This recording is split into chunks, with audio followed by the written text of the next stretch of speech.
there is one and only social responsibility of business to use its resources and engage in activities designed to increase its profits so long as it stays within the rules of the game, which is to say engages in open and free competition without deception or fraud. Milton Friedman.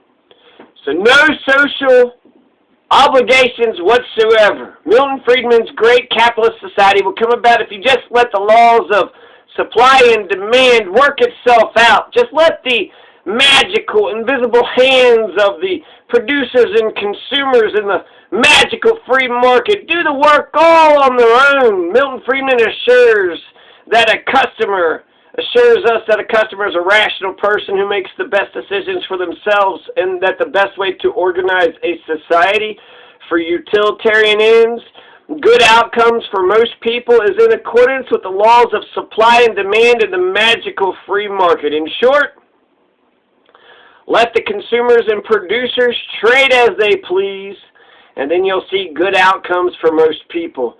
So very specifically, the only social responsibility that a corporation or business has is to make profits, to make money. A corporation or business, according to Milton Friedman, has no social obligations whatsoever. Their only function, their only duty is to profit as much as possible. And that's it.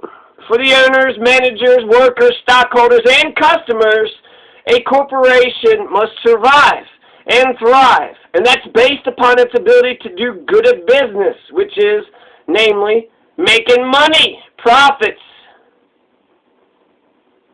Both the multinational McDonald's and Johnny McDonald's hamburger stand only has one singular purpose, one duty, one function, one social obligation, if that's what you want to call it. And that's to make money, money, money, money, make money, money, money, money, money, money. And that's business. McDonald's can donate some money to charity, the Red Cross, if they want to churn up some goodwill, but it's not obligated to do so. A smart McDonald's would see if that donation to the charity would help its bottom line. If it does, then donate. If it doesn't, then keep your money. Instead of donating to the Red Cross, reinvest into a new ice cream machine to help make the business even better. McDonald's is not obligated to help the local homeless or anybody, really. CEOs and board of directors may come and go, but McDonald's is forever. Dwight D. Eisenhower, he would tax a corporation 90%, not to tax it into oblivion, but to force it to be a good steward of America. Eisenhower would force a corporation to reinvest in itself and to create and provide more jobs for folks, to make it a better business, to make it a good business for society, but make sure that the corporation, basically Eisenhower used government to force the corporations to be better corporations. Number one, create jobs for the community. Number two, reinvest back into the business. To be balanced, one must study a left-wing economist and a right-wing economist. Milton Friedman's economics really should be named Economics 101, because that's where American capitalist economics begins.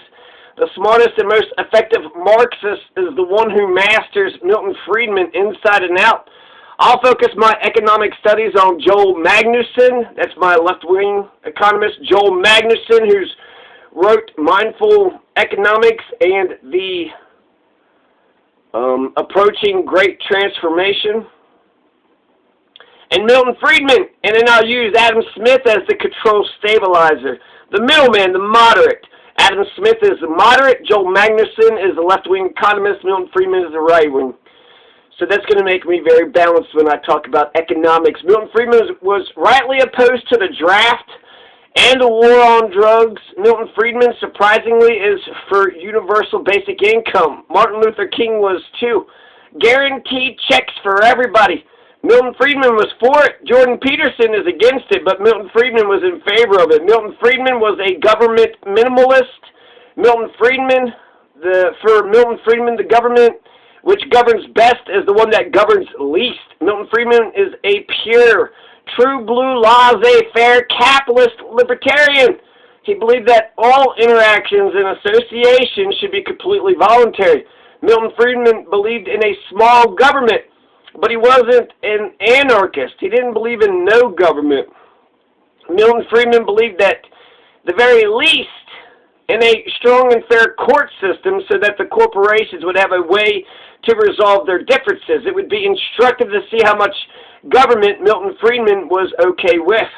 Milton Friedman's monetary theory is a slow trickle of money printing. Milton Friedman strongly believes in exports. The GDP is the total amount of goods and services any given nation produces, and Milton Friedman wants a high GDP just like any other economist does, but specifically Milton Friedman wants exports. Increase those exports and you'll see a higher standard of living for everybody. Milton Friedman wants, number one, governments to privatize virtually all services, water, electric, internet, and assets, buildings, land, and two, to increase more exports, and three, for businesses to make profits.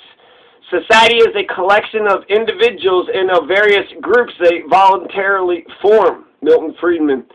For Milton Friedman, a business doesn't have any other social ends than making money. A corporation's singular focus is to make money. No social conscience, no social benefit, nothing. Profits are as profits does. Profits are a corporation's lifeblood, and therefore the only social benefit a corporation needs to worry about in regards to the responsibility that they owe the world or the community or the state that they live in is to collect as many pieces of greenbacks as possible or take as many credit card purchases as possible. That's it. A corporation profits to survive. Profits are vital for the corporation's sake. A business deal, whether it's $1 million, not meager, merger package, whether it's $1 million merger package or paying $1 for some bubble gum at the local convenience store, that's a win-win for both parties. Therefore, for Milton Friedman, business deals are a better foundation for society because fair and equitable business deals create fair and equitable relationships for individuals. So for Milton Friedman, the contract between a consumer and a producer is fair and equal.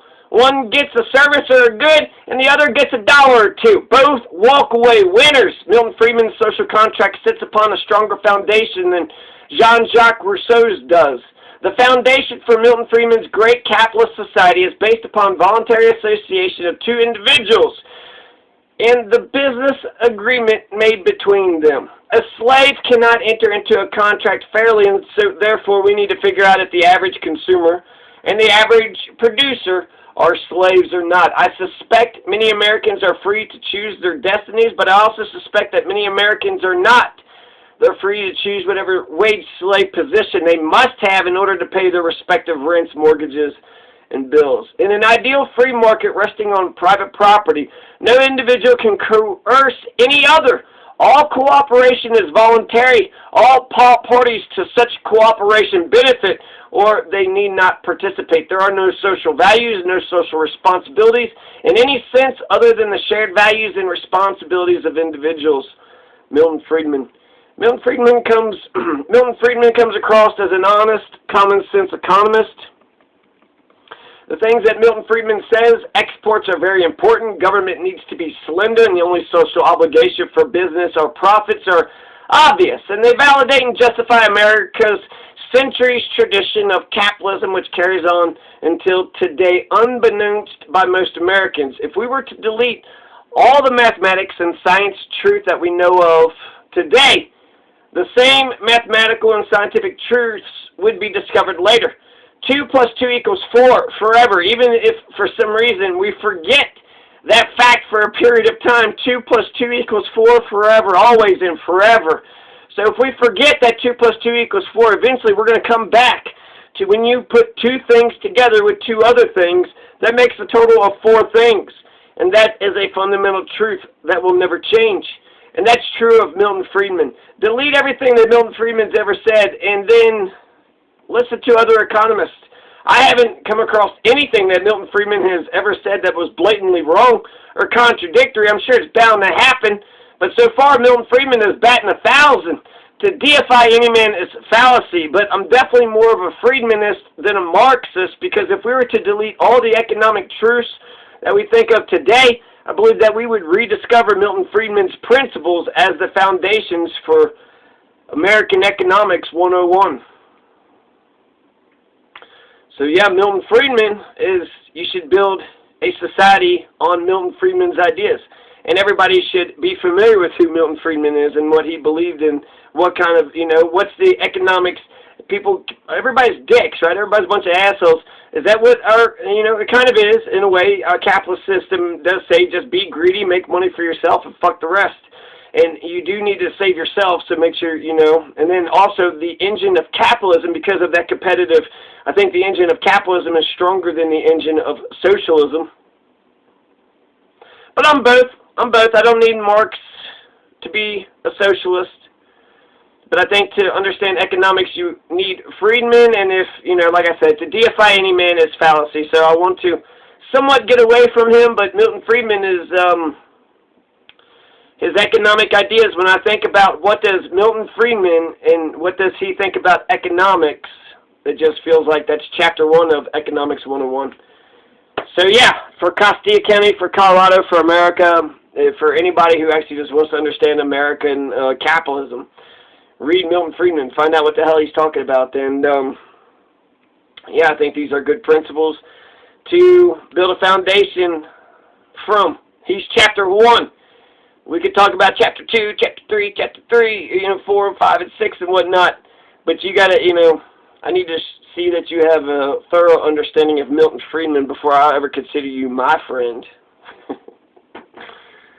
Well, I don't know if that's, but anyways. So there you go, Milton Friedman. Make sure your profits, businesses, all you got to do is make your profits. Government, sell all the assets, privatize everything, services, assets. Keep the court system, because that's the only kind of government we need.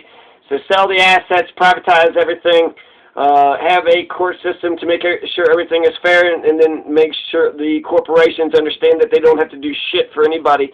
All they got to do is just make sure their CEO and their board of directors and their customers, if they want to make money, their customers have to be happy.